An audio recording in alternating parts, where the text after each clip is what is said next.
Good afternoon, everybody. My name is Bill Bonds. I'm in the IT department, and a few of my classmates are here, and I'm going to make a fool of myself up here reading poetry.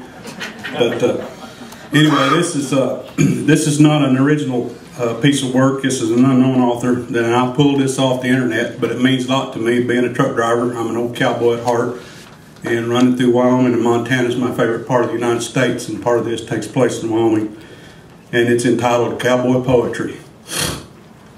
Jake the rancher went one day to fix a distant fence. The wind was cold and gusty, and the clouds rolled gray and dense. As he pounded the last staples in and gathered his tools to go, the temperature had fallen, the wind and snow began to blow. When he finally reached his pickup, he felt a heavy heart.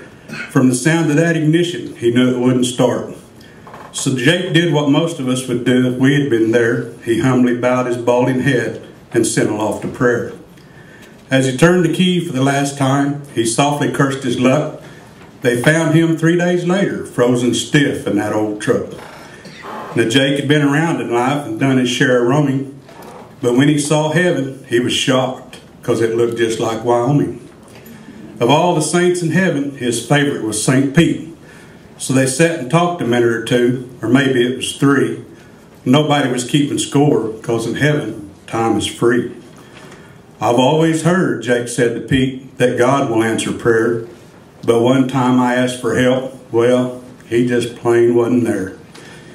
Does God answer prayers of some and ignore the prayers of others? That don't seem exactly square. I know all men are brothers.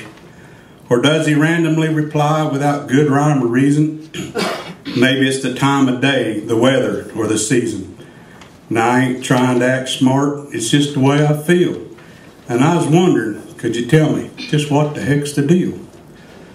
Peter listened very patiently, and when Jake was done, there were smiles of recognition. He said, "So you're the one. That day your truck, it wouldn't start, and you sent your prayers a-flying.